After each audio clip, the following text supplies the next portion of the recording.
आप सभी का स्वागत है इसराफिल स्टडी में। आज के इस वीडियो में हम लोग 7429 का सबसे आसान तरीका से अभाज्य गुणनखंड करना सीखेंगे। सबसे पहले हम ये जान लेते हैं कि अभाज्य संख्या किसे कहते हैं। वह संख्या जो खुद से और एक से भाग लगे, अन्य किसी संख्या से भाग नहीं लगे, उसे अभाज्य संख्या कहेंगे।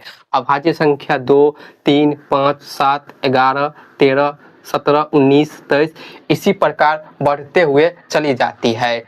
2 से भाग लगेगा और 1 से भाग लगेगा। 3 1 से भाग लगेगा और 3 से ही भाग लगेगा और कोई संख्या से भाग नहीं लगेगा, इसलिए ये सभी अभाज्य संख्या है। अब समझिए गुणनखंड। गुणनखंड का मतलब होता है गुना के रूप में तोड़कर लिखना। जैसे कि 6 है, 6 को हम 2 गुने 3 लिख सकते हैं, तो 2 गुने 3 गुना के रूप में तोड़कर लिखने को गुणनखंड कहते हैं।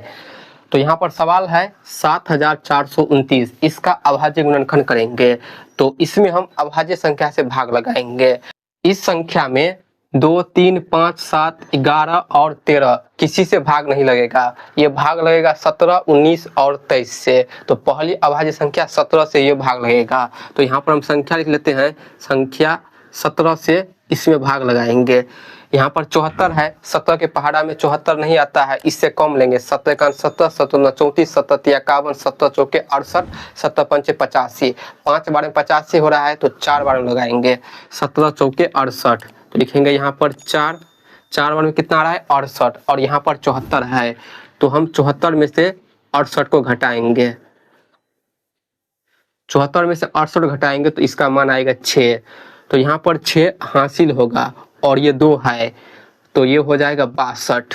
अब 17 से 62 में भाग लगाएंगे तो 17 का पहाड़ा पड़ेंगे। 7 एकान 70, 7 दूना 34, 7 तिया 51, 7 चौके 68। 4 बार में ज़्यादा हो रहा है तो 3 बार में लेंगे। 7 तिया 51, तो यहाँ पर लिखेंगे 3, कितना हो गया 51। अब 62 में से हम 51 को घटाएंगे तो इसका मान होगा 11।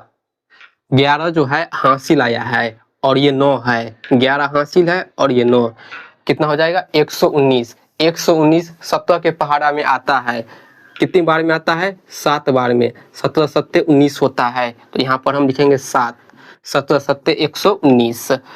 अब 437 है, इसमें 17 से भाग नहीं लगेगा तो अगली अभाज्य संख्या 19 लेंगे। इसमें हम 19 से भाग लगाएंगे तो यहाँ पर 43 है। 19 के पहाड़ा में 43 नहीं आता है, इससे कम 38 आता है। 19 दूना 38, तो यहाँ पर लिखेंगे 2, और यहाँ पर 43 है। 19 दूना 38 होता है तो हम यहाँ पर 43 में से 38 को माइनस करेंगे तो इसका मान आएगा 5। 5 हासिल होगा तो यहाँ पर 5 को लिखेंगे हासिल। 5 हासिल है और ये 7 है यहाँ पर, तो मिलकर हो जाएगा 57। 57 19 के पहाड़ा में आता है 3 बार में। 19 तिया 57, तो यहाँ पर लिखेंगे 3।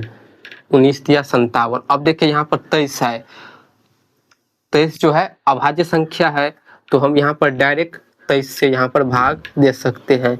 23 से भाग लगेगा 1 बार में। अब ध्यान दीजिए, जब तक यहाँ पर 1 ना आ जाए तब तक हम भाग करते रहेंगे। तो यहाँ पर 1 आ गया, इसका अभाज्य गुणनखंड समाप्त हो गया। अब हम आंसर लिखेंगे तो आंसर कैसे लिखेंगे, संख्या है 7429, ठीक है। यहाँ पर बराबर का चिन्ह लगाएंगे, इस तरफ जो संख्या है ना उसे गुना के रूप में लिखेंगे। तो 17 है, फिर 19 है, फिर 23 है, इस प्रकार हम गुना के रूप में लिख देंगे। तो ये जो आया है गुना के रूप में 17 गुने 19 गुने 23, यही होगा इस सवाल का आंसर, ठीक है। तो इस कॉन्सेप्ट से हम इसका अभाज्य गुणनखंड करेंगे। आज के लिए इतना ही। वीडियो को लाइक कर चैनल को सब्सक्राइब जरूर कर लीजिए। Thank you.